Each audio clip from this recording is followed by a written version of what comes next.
Welcome to the Parkinson's Foundation's PD Health at Home Wellness Wednesdays webinar. So grateful that you are sharing your time with us today. Please know that we are recording today's presentation and you will receive a follow-up email from us with a link to today's recording with additional resources in about 1 week. We want to thank today's webinar's sponsor, Prevail Therapeutics, for supporting the mission of the Parkinson's Foundation. PD Health at Home is presented by the Light of Day Foundation, whose generosity has made this programming possible. Understanding the role of genetics in Parkinson's is helping researchers develop new treatments and move closer to a cure.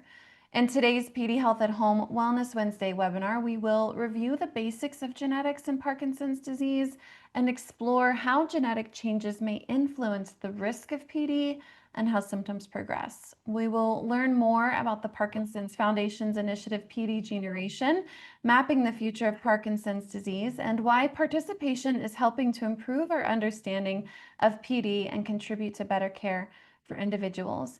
Beginning presentations today is Dr. Allison Dilliott. Dr. Dilliott is the genomics lead at the Parkinson's Foundation. She guides the genetic research behind our PD generation study and brings expertise from her PhD in biochemistry and genetics, as well as postdoctoral training in neurology and human genetics from Canada. Please join me in welcoming Dr. Allison Dilliott.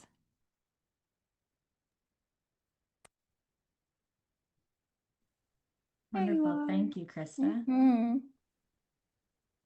All right, so we are going to start out by talking about what is genetics. So genetics is typically defined as the study of an individual's genes, and we will define what genes are in just a moment, but it's really the study of how they're passed from biological parents to their children and how they impact traits and disease risk. And so the study of genetics really begins with our DNA, and all living things have DNA inside of the cells that make up your tissues and your organs in your body. So here you can see the body, and we have the cells that make up the tissues and organs, and within each of those cells is the DNA. And typically we represent DNA as showing its double helix structure, so that's what you're seeing here. And DNA is made up of molecules organized into strands in specific orders that can be read kind of like the letters in a book. And so the full sequence of DNA contains about 3 billion of these letters.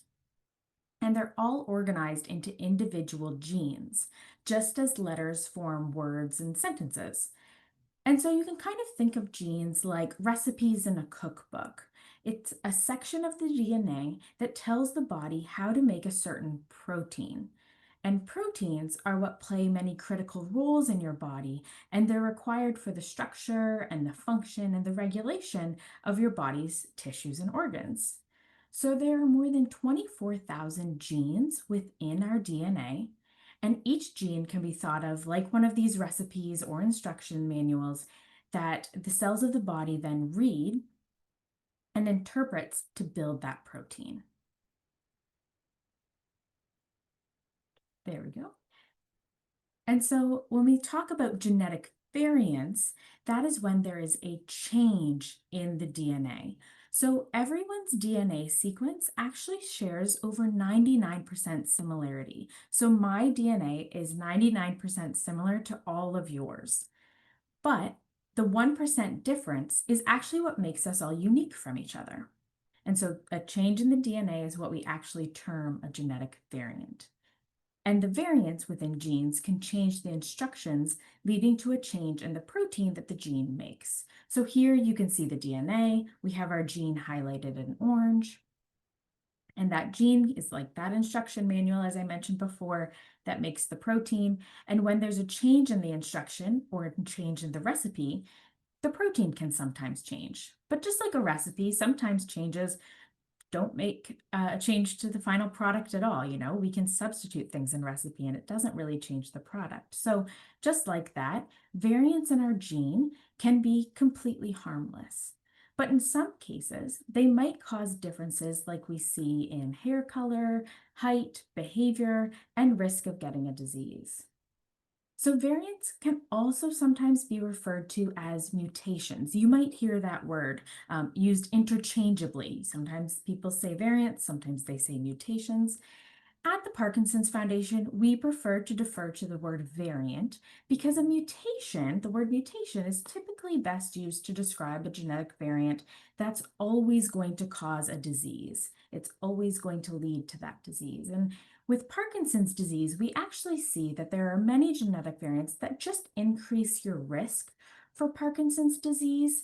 And so sometimes people can carry these variants and never get Parkinson's disease at all. And so we prefer to call them genetic variants rather than using the word mutation. But in case you ever do hear the word mutation, that way you know that someone's really referring to a genetic variant probably.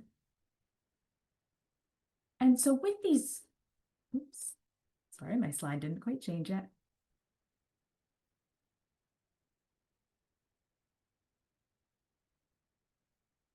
Sorry, technical difficulties with changing my slide here. Oh, don't think my screen's being shared any longer. It's all good. We're going to reshare and then we're Thank going to you. try it again. Thanks for your patience, everyone.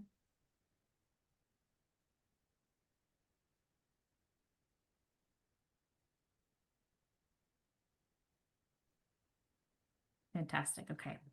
So these genetic variants can be or are inherited from a person's parents. So it's important to know that we have two copies of every single gene. We have two copies of our DNA. One of these copies we get from our biological mother, and one of these copies we get from our biological father. And sometimes you need only one copy of a variant to inherit disease risk. And sometimes you need two copies. And that really just depends on the gene in which the variant is occurring. And so this is referred to as a gene's inheritance pattern. And so when we have, this is one version or one example of an inheritance pattern here. It's autosomal dominant inheritance or just dominant inheritance. And so dominant inheritance means that if there's a disease like Parkinson's disease that is caused by only one copy of a gene having a genetic variant, the inheritance is called dominant. Whereas, there we go, if disease is only caused when both copies of someone's genes, so the copy from the mother and the copy from the father, both have a genetic variant and it's passed to the child, and that causes a disease, that means that the inheritance pattern is called recessive. And finally, we have this third type of inheritance pattern, and that's called a risk factor. So there are genes that are considered risk factor genes for a disease. And we actually see this in Parkinson's disease quite a bit. And this means that carrying a variant in the gene does not cause the disease with absolute certainty. So instead, these risk factor variants only increase the likelihood of someone getting a disease compared to someone who doesn't have one of these variants. So there are many people who will carry risk factor variants that may never get Parkinson's disease at all. But how do we actually find the variants? We use a method called DNA sequencing, and this is a process to determine the exact order of the DNA molecule's letters that I referred to earlier, or more specifically, we call these letters nucleotides. That's the scientific word for it. And really, they are strings of A's, T's, G's, and C's. Those are the letters that make up DNA. It's kind of like my DNA alphabet. And so the building blocks of DNA are these strings of nucleotides, these A's, T's, G's, and C's, and we use the DNA sequencing method to determine their exact order in someone's DNA. So here we're taking a blood sample, and in someone's blood sample, there's many cells, and we break down those cells and we can extract the DNA from those cells. And then we perform the DNA sequencing method. And I'm not going to bore you with all the details of DNA sequencing, but what's important to know is that it is a process that requires some aspects of chemistry and as well as many aspects of computer science. And we can sequence the DNA and find the order of the DNA nucleotides, which is what you see here in the molecule of DNA. So this is that double helix I showed you earlier, just all stretched out and showing the exact letters in the sequence. And then what we can do is we can compare the order of the DNA nucleotides in someone's DNA to the order that we would expect to see, because we do have a reference for what nucleotides or letters are most commonly seen at any given location within the DNA. And when there's a difference from what we would expect to see, we call that a genetic variant. And so here, where this arrow appeared, we would expect to see an A in that location, as was on the slide before, and instead this person has a G. And so where that arrow is, we call that a genetic variant. And then once we find the genetic variants, we then have to decide, well, which ones are actually important to disease risk? Because as I mentioned before, there are many variants within our DNA that are completely harmless. And so we use a combination of scientific research and just our general understanding of biology to determine whether variants are disease causing or not. And typically variants fall into three main categories. One is pathogenic or likely pathogenic. And this means the variant is accepted as disease causing. And these are the types of variants that we actually report out through PD generation. And Maggie will talk about that a little bit further on, my colleague, later in the presentation. Maggie's my colleague. And we also have benign or likely benign variants. And so these really are those completely harmless variants. They are not disease causing at all. And we, of course, do not report those out to participants because they don't influence your disease at all. And then finally, there's this third category, which is in the middle here, called variants of uncertain significance. And these variants are a bit tricky because we don't actually know whether they're causing disease or not. Often there's just not enough scientific research available for those variants to help us determine if they're important or not.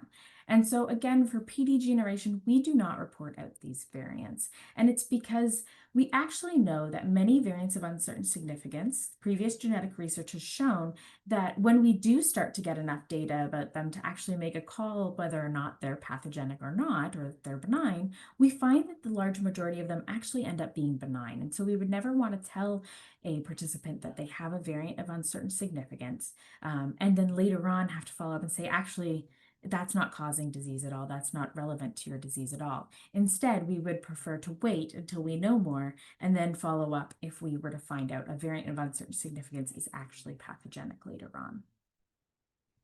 And so that's a very brief overview of kind of the genetic process, what genetics is, genetic testing, DNA sequencing, and then how we actually determine which variants are important.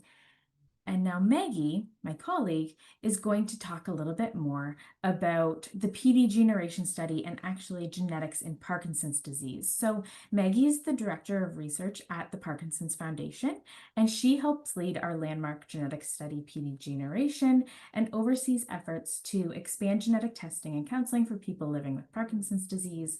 And so she has a PhD from Northwestern and more than 15 years of experience in academic and clinical research, including work at the Mayo Clinic and Michigan State University.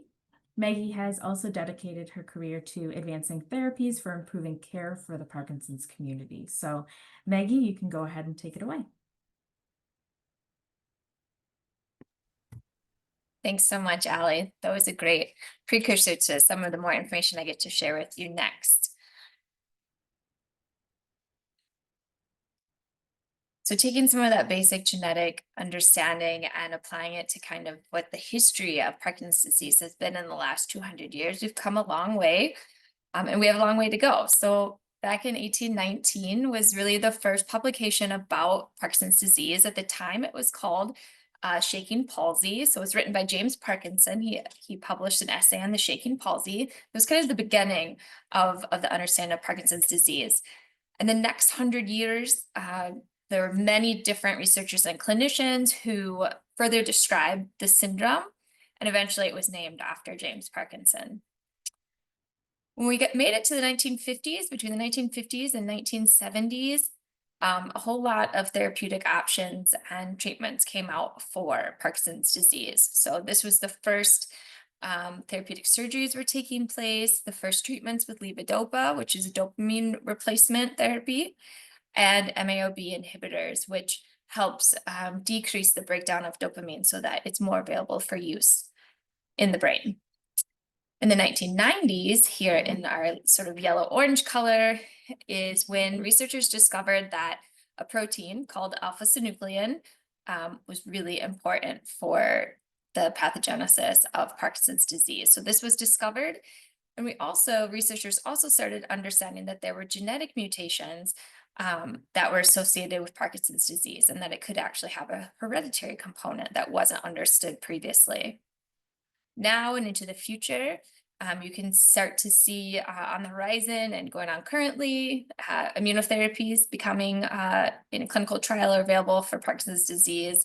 There's a lot of stem cell research going on, whether this is used for drug screening or for stem cell replacement. There's a couple of these in clinical trial currently. And there's also a number of gene therapy clinical trials. There's going to be a lot more coming in the next few years, and still lots of research to guide those trials.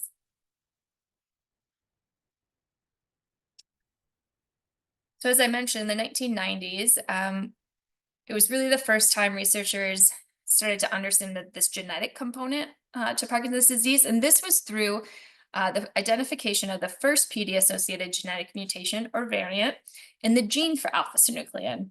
So for those of you who are not familiar with alpha-synuclein, it's kind of a goofy word. I wanted to show you a little schematic about how it fits in to the disease mechanisms that underlie Parkinson's disease. So if you think about the neurons that live in your brain that produce dopamine, is a neurotransmitter that allows for movement and many other things important for our day-to-day functioning. There's, in this schematic in red, there's this protein called alpha-synuclein. It's not completely understood what it does just under the natural healthy state. It's known to be a part of different cellular structures, important for movement of different things around in cells and in and out of cells. And in normal healthy state, we need alpha-synuclein. We need it there. It's important for our cellular function. But in Parkinson's disease, or in many cases, the alpha-synuclein proteins start to clump together or aggregate. And if you get really big clumps, really big aggregates, those are called Lewy bodies.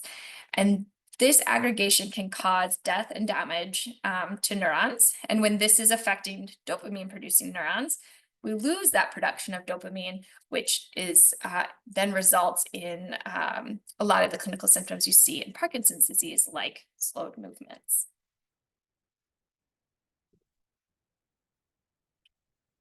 So why do we care about this understanding of genetics? Why are we spending this time in this webinar to talk about it?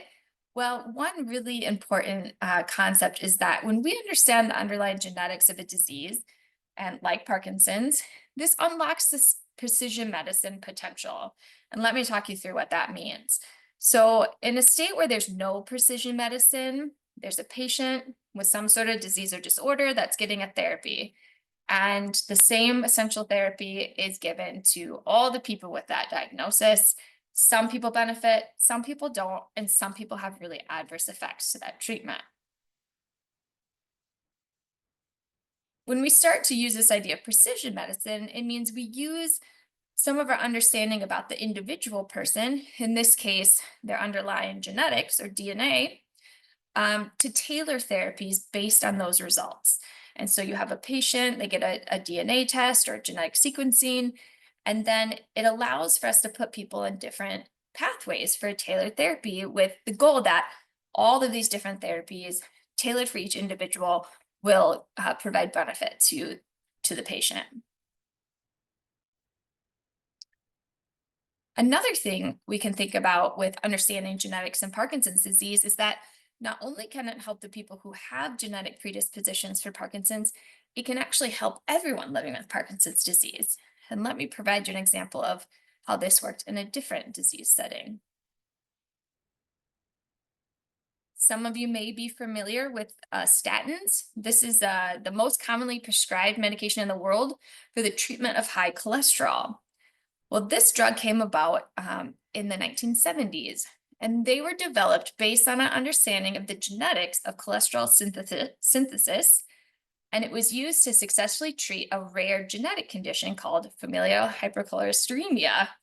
And so this very commonly prescribed drug now was really developed with the understanding of this genetic condition, and then could be prescribed to people without the genetic condition, but could still control the same high cholesterol outcome. So this is an idea that if we can figure out tailored therapies for particular genetic predispositions in Parkinson's disease, we may be able to apply that to a greater population of people living with Parkinson's. One way to do this is that we actually need to know a lot more about the genetics of people living with Parkinson's. And so about 6 years ago, the Parkinson's Foundation launched PD Generation. This is our global genetic study for people living with Parkinson's. And there are really 3 goals for PD Generation. And these align with the goals at the Parkinson's Foundation altogether. 1, improving care for everyone with Parkinson's, advancing research towards a cure, and empowering and educating our global community. PD Generation is a unique genetic testing program. We use clinically certified genetic testing at no cost to the participant. All people 18 years or older with Parkinson's diagnosis can join, no matter their age, race, location, gender, or other diversity standards. The results, the genetic results, are reported to participants through genetic counseling. And we're going to talk more about what that looks like in a little bit. What are some reasons why people do participate in PD Generation? One of these personal care decisions. There are some genetic backgrounds where certain therapies would not be the first line of treatment that a clinician might pick for someone with that background. Understanding your genetics could allow you to participate in clinical trials that are targeted to potential genetic backgrounds in PD. So you can go into a trial that should be really specific for your genetic type of PD. And also, in general, if you participate, you're contributing to a better understanding of Parkinson's disease through research, which will hopefully continue to benefit the Parkinson's community and future generations. So there's a long-term sort of outcome for these sort of studies besides these personal care decisions and current clinical study enrollment. We look at variants in 7 primary Parkinson's genes. Some of these you may heard of, some maybe not. We talked about the gene for alpha-synuclein a little bit ago, SNCA, that's number 3. GBA and LRRK2 are the most common. GBA is the most common that we're picking up so far. And we'll show you some of those results. In addition to this first panel, where about 12% of our participants do have a genetic variant in one of these 7 genes, our participants can also opt into secondary gene panels. And so there's another panel that has 21 Parkinson's or Parkinsonian related genes that you can opt into being tested for and receiving results. And then there's a third panel that is called the CDC10 or Tier 1 panel that tests for variants in genes that are related to hereditary cancers and cholesterol. So things like breast cancer genes or Lynch syndrome genes, and some high cholesterol related genes where there's therapeutic interventions that are currently available.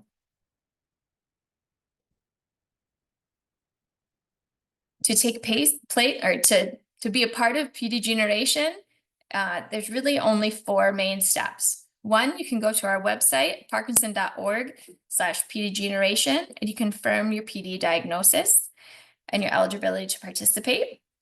You can schedule your at-home or in-person appointment to do a blood draw.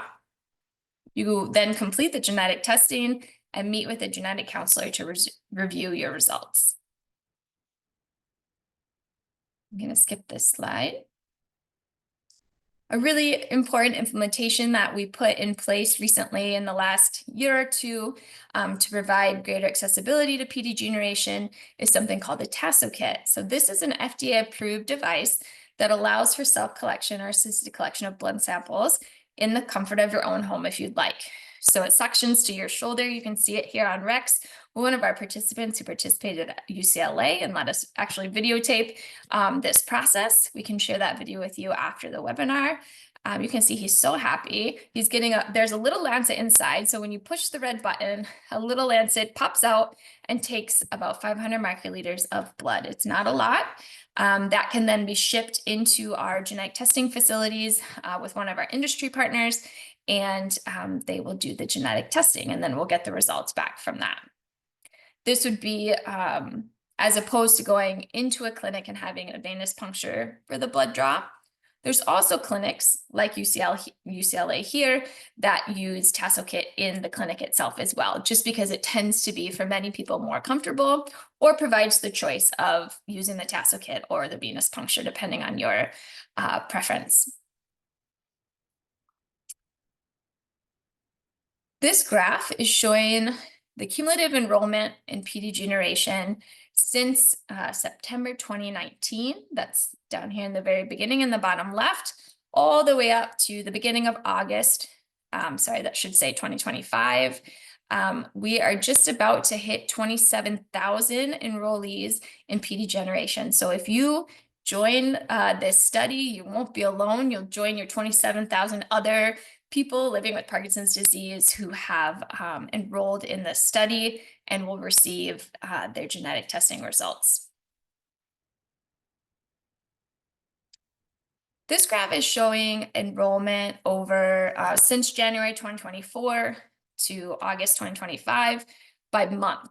And you can see this winter, we put a lot of effort into increasing enrollment. We had some external funding that came through from Aligning Sciences Across Parkinson's, ASAP, which is part of the genetic program for Parkinson's disease, GP2. And you can see that we went from about 500 enrollees a month to over 1,000. We're hoping to continue about 1,000 enrollees a month, and are looking forward to continuing to grow. Oops, sorry, my screen is doing weird things.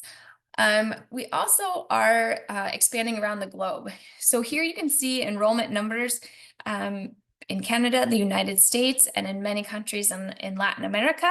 We also have multiple sites in Israel, and we're continuing to grow in these areas of the world.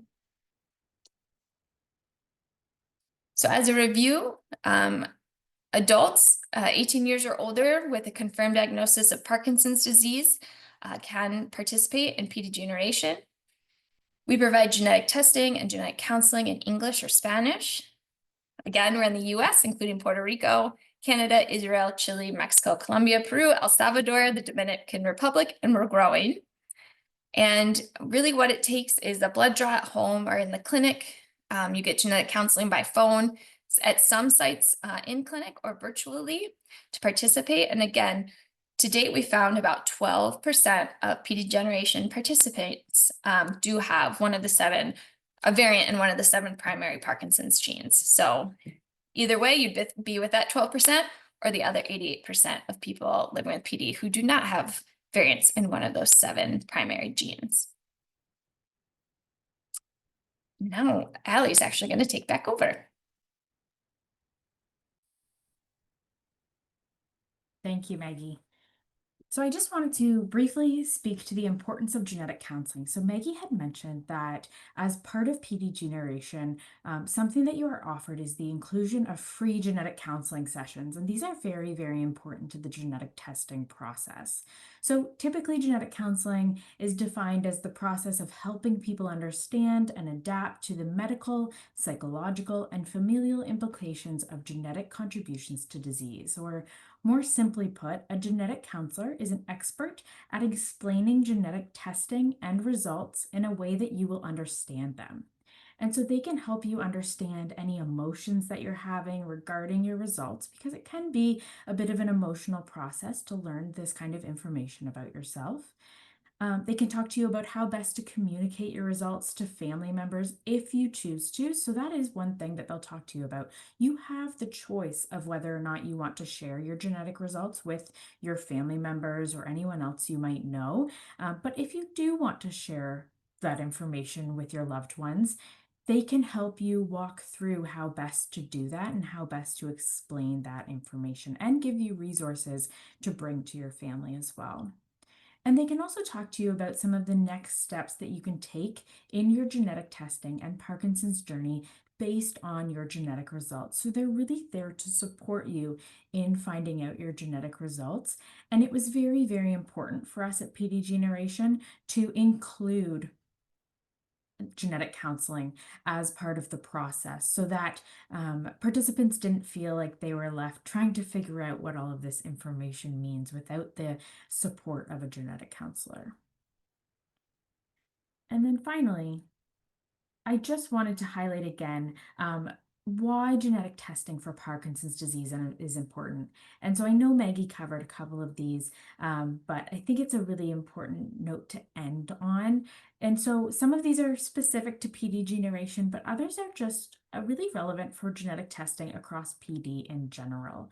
So by getting this genetic testing for Parkinson's disease, you can feel really more empowered with your own genetic information to better understand why you might have been at risk for Parkinson's disease, which can be very helpful for a lot of individuals facing Parkinson's disease. And the genetic results can also sometimes help your care team better understand how your Parkinson's might progress, the symptoms that you might experience, and how really best to manage your care. So again, very empowering to have that information to improve your own clinical care. The genetic information can also provide insight into potential risk for your family members, as I mentioned on the previous slide. And so your family members could inherit a genetic variant from you if you carry one.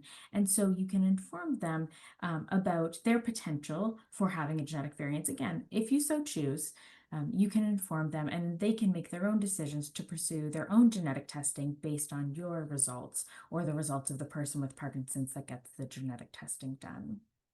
And then something that's very specific to PD generation is that the genetic data is actually fully de-identified on the foundation end. So us at the foundation, we fully de-identify this genetic data, and then we share it with genetic researchers like myself who can then use the data to better understand why Parkinson's happens and how we could better treat it. And so not only are you empowering yourself with your own genetic information, but you're directly contributing to improving the lives of all people with Parkinson's by directly contributing to this genetic research that's being done. And then finally, as Maggie already explained, your genetic results might help you know whether or not you could be eligible for a clinical trial. And without that genetic information, you might not know about your eligibility at all. And so with that, that brings us to the end of our presentation. I want to thank you all for your time. You can always contact the Parkinson's Foundation to learn more about how you can either support our work, or if you have any questions, you can always visit our website at parkinson.org. And the website actually listed on the screen here, parkinson.org/pdgeneration, will talk to you or tell you more about our study, give you more details, and provide resources and some of our results. You can always also contact our helpline staff at 1-800-4PD-INFO and helpline at parkinson.org. And hopefully someone's putting this in the chat for you as well. Or you can follow our various social media channels. And if you've enjoyed today's presentation, I encourage you to consider supporting the foundation and our work so that we can continue to offer free education, materials for our community, and continue the research that we've been doing in initiatives like PD Generation. And so I think now we might have some time for a Q&A, and I'll hand it off to Krista. Great. Thank you, Allison. Welcome back, Maggie. And thanks for hanging on, friends. Genetics isn't the easiest thing to talk about. And so I really appreciate everyone who's here, your curiosity around genetics and how your Parkinson's may have manifested genetically or not. So Allison and Maggie, thank you so much for giving us some background information on how genetics has been historically represented in Parkinson's disease and what we're learning from that history to further provide insight in medication treatments and options for people with Parkinson's. And there's a question from David. David asks, how should we interpret a negative PD gene result alongside a positive or eligible LRRK2 result? on the cynogenetics test? I can go ahead and answer that if you'd like, Maggie. So that's a really great question, and we've had this question come in previously as well. So the cynogenetics test is specific to LRRK2 or LRRK2 driven Parkinson's disease, and so there's actually two different things that they're looking for. They're looking for these genetic variants in LRRK2 or LRRK2, kind of like how we are, that are pathogenic or likely pathogenic that we would report out. And then they also look for this other type of genetic, almost a set of variants. And so they're looking at a lot of different common variants that many, many people have across the population. But if you have a lot of these common variants and they kind of stack up, they can determine that you actually have a Parkinson's disease that's likely to be LRRK2 driven. And so it's in the molecular pathway, it gets a bit involved in the biology, but it's LRRK2 driven. And we don't capture that aspect of genetics. Only the cyno test does. So what you're likely seeing is that you were positive, or someone was positive for having LRRK2 driven Parkinson's disease based on this collection of common genetic variants, rather than having a single genetic variant or maybe two genetic variants in LRRK2 that are completely causing the Parkinson's disease themselves. That was the second part of David's question, was should we be cautious about assuming this means LRRK2 driven disease? Should we be cautious? Not necessarily. It's just something that actually PD gene isn't capturing. And so you can still, if you were to have the cynogenetics test and found out that you were LRRK2 driven from that genetic test, you can still take that for what they're explaining to you. It doesn't mean that that's a wrong result. It's actually just something that we aren't capturing within PD gene. It's more of a risk factor from a collection of variants that we aren't assessing. Maggie, anything to add to that? Okay, great. Well, I appreciate you, Allison, for sharing, its relationship of it being a risk of what might manifest a version of Parkinson's disease. The next question we received from Susan. Susan is curious about what % of people have a gene variation in the secondary gene panels. So this is a really great question. I saw this coming up. Yeah. So I prepared for it. So can you see this website that says current findings from PD generation? Yes, we can. Okay, great. So we recently launched this page, and this has some of our study results that update frequently, and you can interact with the visualization. So thank you for the question. Let me show you a little bit of what you can see here. So the top graphics are really enrollment graphics, which we talked a bit about today, but I'll go down and show you some of the genetic results. There's also a lot of information about the different genes that we test for, both in the primary, secondary, and CDC panels. If you're interested, these drop down and provide more information. If you keep going. So here is the primary 7 genes we talked about. And you can see here, so far out of the almost 27,000 enrollees, we have just over 21,000 results are returned back. There's a little delay between when you sign up and when you get your results back. But right here again, 12% positive here in our blue piece of the donut.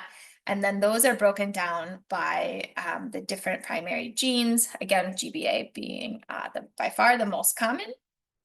And if you keep going, here's our variants in our secondary PD genes. So far, 3,674 individuals have had their results returned for the secondary panel. We just started this.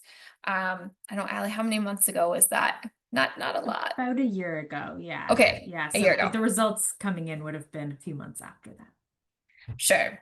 So we're still gaining momentum here, but you can see just over 4% of those individuals did test positive for a variant in one of the secondary panel genes. And here you can see the donut broken up by gene. So if you're interested in a particular secondary panel gene, you can check out them here. You can download the data or these images. and check back every month or so, and these numbers will be updated. Great, Maggie. Thank you so much for walking us to that website and like seeing the interaction that can happen with that diagram, the donut diagram. So thanks for that. Susan, I hope that's helpful and you find some, I don't know, maybe fun looking through the data that we're finding through PD generation. A question from one of our participants asks if you can inherit Parkinson's disease from your paternal male grandparent. Absolutely. That is possibility. It just really depends on if that grandparent happened to have a genetic version. And so, if we look at our genetic results, and we'll stick with the primary panel genetic results just for simplicity here, we see that 12% of people with Parkinson's disease have a genetic variant that is contributing to their Parkinson's diagnosis. So if that grandparent is one of that 12%, there's a chance they could pass on a genetic variant that would increase risk. But some of those genes that are included in that 12% are recessive genes. So you need two copies of the variant, and some of them are dominant. And so you need only one copy. And some of them are those risk factors where you might get the variant, but never get Parkinson's disease. And so it's not definitive. You're not definitively going to get Parkinson's disease if your paternal grandparent had Parkinson's disease. It's very dependent on if it was genetic, what kind of genetic variant it was, if it was genetic, and if you happen to get those variants passed down. So a lot of different factors at play. Thanks, Allison. Appreciate you just sharing how many factors can play in how Parkinson's expresses or doesn't. So appreciate you outlining that. A question from Celis. They're asking, can you do genetic testing to see if a non-symptomatic person has the likelihood of someday developing Parkinson's if there is a family history? So from a PD generation standpoint, we're currently testing only people who have a confirmed diagnosis of Parkinson's disease. So likely you'd have to be symptomatic to have that diagnosis. We are expanding. We have a sub-study that's starting this year that will extend from a family member who does have a confirmed diagnosis of Parkinson's disease and is invited to participate in PD generation family. So then we can start to track the genetics in different families in the realm of Parkinson's disease. That's still in a pilot phase and will be for a little while, and there'll be more information that comes out about participation in that sub-study. So at least through the foundation, that's kind of how we're constrained at this point. Allie, do you have any further comments about that? Yeah, no, that's exactly right. And so this PD gene family study, it will be for a small select population. Specifically, we will be looking at people who carry genetic variants of interest, and then looking at their family members. And so it won't kind of be a opt-in. It'll be kind of a invite process, at least at the beginning while we're piloting it out. And then more generally, when a family member has a genetic variant that's been found, I kind of mentioned this in some of what I had talked about, that can be communicated to family members who don't yet have Parkinson's disease, and they could take that to their clinical care team and ask to be assessed for that specific genetic variant. And then that genetic testing could be done to see if they also carry that risk factor. But typically what wouldn't happen is we wouldn't typically see someone approach their clinical care team who doesn't have Parkinson's disease but has a family history but doesn't know if it's genetic or not, and ask for that genetic testing, just because we wouldn't really know what to be looking for in that person because they don't have Parkinson's disease yet. And so we would want to see that genetic variant in a family member first so that we know what to look for. Well, there's so much to learn when it comes to genes and Parkinson's, and it's fascinating to be on this side of the information, learning myself, and also recognizing how many questions are still unanswered, and also knowing that lots of questions have been answered. So I appreciate the work that both of you do around genetics and Parkinson's. We have a couple of questions from some of our participants, Stacy and CJ, both really curious about the 12% of people in the study that have a genetic variant. Could you just speak a little bit about the findings of the 12% across the 7 genes that were identified, how those results might relate to clinical factors? CJ's really interested in demographics as age, family history, gender, if there's any information to share about that 12%. Yeah, I can jump in just here a little bit. I've done a little bit of these analyses, and I want to highlight that these are analyses that we're still very much working on. I am working through. There's a lot of data to kind of look through and analyze, and so a lot is on the go. But I had recently completed an analysis looking at the carriers of GBA variants, and so that was that gene that kind of makes up the largest percentage of the 12% of variant positive individuals. And we did see some clinical correlates with GBA, and they largely matched what we've already seen in the literature as well. And so slightly different ages of onset, slightly different, we saw that, people of Ashkenazi Jewish background were more likely to carry these GBA variants than individuals that didn't have an Ashkenazi Jewish background, which is something we've known in the literature, that they are more prevalent variants in that ancestral group. And so we did find some of these clinical correlates, absolutely. Nothing was overly extreme or things that we weren't expecting to see just based on what's already available in the literature. And so if you're interested in learning a bit more about each of these individual genes and how we kind of expect people to present based on if they have a variant in them or not, that's actually captured on that web page that Maggie had shown as well. There's some just very simple details about how we tend to see people present based on their genetics. Maggie, I'm not sure if there's anything that you wanted to add to that. No, I guess one thing we can share in the email that goes out after the webinar are some of our previous publications that break down some of the different demographics from some of our initial cohorts. And you can expect more publications from our group to be coming soon as our data pools grow. We'll have more and more to report back on some of those specifics. So thank you for that question. Yeah, and we only have more data to report back when more people participate in this. So just putting that out there. I have a question. There's a couple of questions about being a person with Parkinson's and concern for their children inheriting it. So is there anything that children of people with PD could be doing to look at their risk directly? Yeah, this is an interesting question. I'm sort of reading some of the questions as they come in. And there's a related one about environmental exposure, which is a great one. And we didn't talk about that much today. And one of the participants asked about, are we taking into consideration both genetics and environmental exposure? And absolutely. As Ali said, sometimes people have these variants and never get Parkinson's disease. Sometimes you have a very low risk allele and you do get Parkinson's disease, and a lot of that is likely from this accumulation of other exposures, environmental, pesticides, people who are in rural areas, even potentially some infectious disease history, those sorts of things all combine for your kind of like PD risk. And we're still figuring out all the details and how they interact with each other. It's quite complicated. We kind of just pulled apart the genetics part of this today, but absolutely. So with that in mind, thinking about children, obviously they would have a similar combination of, genetics, environmental exposure.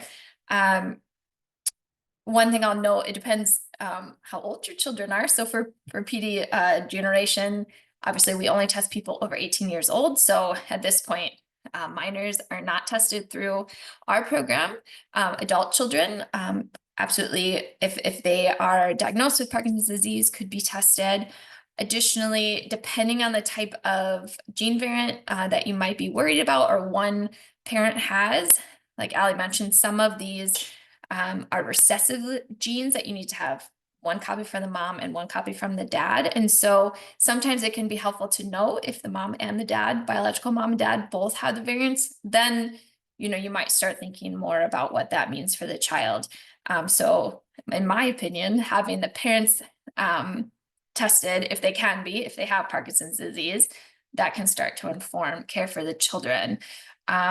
Otherwise, and Krista can speak to this too, is that there are a lot of other just healthy living type functions and efforts you can make that are really helpful in Parkinson's disease and would be helpful across the board, like exercise and healthy eating and all kinds of different things that can help delay Parkinson's or ease the symptoms. And that, if you feel like you're predisposed to it or have a family history, might as well embrace some of those habits and help you before any diagnosis may come about. Just to add on to that quickly too, when we just to plug our genetic counselors again and how amazing they are, something that they will sit down and do with each participant is talk about their family history and talk about your results in context to your family history and kind of compare them and tell you kind of what that can mean. They can walk you through all of those things, and it's a very focused conversation to your specific situation. So every person's genetic counseling session can look really different because everyone's Parkinson's different, everyone's family history is different, and what people want out of the study and their genetic results is very different. And so that's one of the fantastic things about PD Generation is that genetic counseling that's being offered so that it's a very tailored and personalized experience. Yeah, that takes us to precision medicine that you spoke about and how important understanding these genes are so that we can address unique experiences, unique manifestation, and the nature of Parkinson's disease. So, um, moving towards pathogenic genes, you mentioned pathogenic genes as both a cause of Parkinson's and a risk factor. What's the difference between the two? Do all pathogenic genes directly cause Parkinson's, or do some only increase risk? So we often talk about pathogenicity or use the word pathogenic when we're talking about the variants themselves that we're finding in those genes. And so we would say, if we again default to the primary panel here to keep things simple, we have these 7 genes. We say that they are all Parkinson's disease associated. They're associated with Parkinson's disease. We know that they contribute to Parkinson's disease. These are all the kind of words that we would use.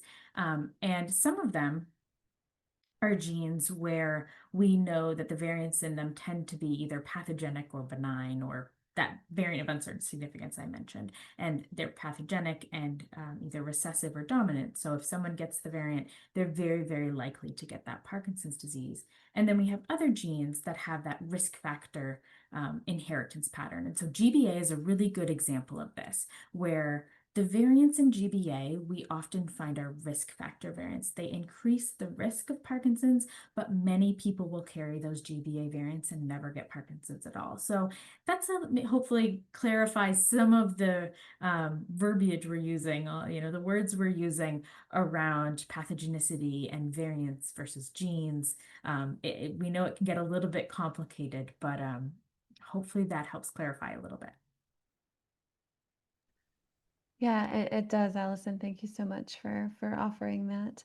Um, we have Susan who's curious about one of you mentioned that Parkinson's disease progression might be different based on the specific gene variant. Can you just say more about how Parkinson's progression could be different based on which gene variant we are identifying with?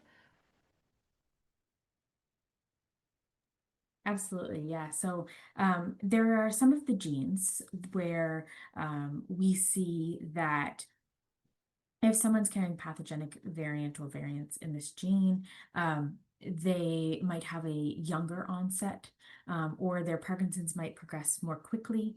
And so an example of this is the gene Parkin. So Parkin is what we call a recessive gene, and typically you need 2 variants, one from your biological mother, one from the biological father, to get the Parkinson's disease from Parkin, a Parkin variant. And we see that those individuals tend to have a younger onset, but they might progress a little bit differently than someone with, again, a GBA variant that's more of a risk factor. And so it's very gene specific. And if you're, again, interested in learning kind of the specifics about, okay, what does this look like a little bit more with Parkin versus GBA? That website that Maggie showed also kind of where it says the gene, it lays out some of those main details or some of the main details per gene. And so I won't go through each of the genes with you right now, but that's a really great resource to learn more about each gene. A question from Joan. They're curious if If they were tested several years ago and only 4 of the genes were known at that time, are you looking at those people to see if the 3 genes are expressing themselves in their DNA? So from the onset of PD generation, we've always included those 7 genes that are on our primary panel. And so if you were tested for only 4 genes with a test, it likely actually wasn't done through PD generation. It might have been done through a different test through your clinical care provider or maybe a different study. And so you could enroll in PD generation because it means that you haven't already, and receive more results for those additional genes. So we cover 7 genes, the 7 genes on that primary panel, and then those additional secondary genes if someone chooses to opt into that. And so on the other side of that, if someone were to enroll a few years ago prior to us offering the secondary panel, that would be the only difference is you would have maybe only gotten tested for 7 genes and not offered that secondary panel. Whereas now individuals are offered the secondary panel. But at this time, just due to resource constrictions and restrictions and not wanting to double up data and things like that, we are not re-enrollment in PD generation for someone who just had that primary panel done is not available to at this time. And that would also apply to people. That would be the case if you did the mouse swab previously. So before we moved into the blood draw, there was a mouse swab that was used. That was used to identify variants in those 7 primary genes. And right, again, currently we're not offering retesting for those individuals. As a note that is along the lines of this question is that as research in genetics and Parkinson's disease continues, we will be updating and changing our panels over time, likely if the research warrants it, and are working on the operations and how we would go back to participants, recontact them, let them know about new genes that are now of interest, considered pathogenic. The idea is that we grow and ebb and flow as the science supports it. And that we would inform participants about these sort of changes and if it's relevant to them. So that's definitely to come and is part of the intention of P generation as we move forward. Well, just in the interest of time, Allison and Maggie, would love to ask if there's any final words that you'd like to share with our community before we close out our webinar today around genetics and Parkinson's. I would just say thank you so much for being here and for your questions. There's so many great questions coming in. Hopefully we address some of them and can continue to address these questions through our resources and webpage and other avenues. So yeah, just a big thanks to the community. It's great to be here today. Yeah, echoing everything that Maggie said. Thank you for having us. This has been really great. We really appreciate all the thoughtful questions and appreciate all of your time. Well, thank you, Allison and Maggie, for offering your knowledge and time for today's Wellness Wednesday webinar. And a big thank you to each of you who joined us today. I want to take some time to thank today's webinar sponsor, Prevail Therapeutics, for supporting the mission of the Parkinson's Foundation. And before we close, I'd like to remind you about our other PD Health at Home virtual programs. Each week, we offer sessions tailored to support people with Parkinson's and their care partners, including Mindfulness Mondays, Wellness Wednesdays, Fitness Fridays, and our expert briefings. Also includes our Spanish language series, Y Salud en Casa. Be sure to visit our website to see what's coming up and explore our archive videos on YouTube. Learn more about upcoming virtual programs and register at parkinson.org/PD Health. And before we wrap up, we have one last favor to ask of you. Your feedback is essential to shaping the Foundation's programming. As the webinar concludes, a survey will pop up on your screen. Please take a moment to share your thoughts and just let us know what topics you'd like to see in future sessions. If we didn't get to your question or if new ones come up as you process the information, know that we're here to help. Visit our website at parkinson.org for a wealth of resources on Parkinson's disease, or reach out to our expert team directly. You can call our helpline at 1-800-4PD-INFO or email us at helpline@parkinson.org. We're ready to support you every step of the way. Thank you so much for joining us today. Together, we can continue to navigate this path and continue building a brighter future. Thank you again for being with us, and we look forward to connecting with you at future programs. If you have any questions or need additional support, don't hesitate to reach out. Take care and be well.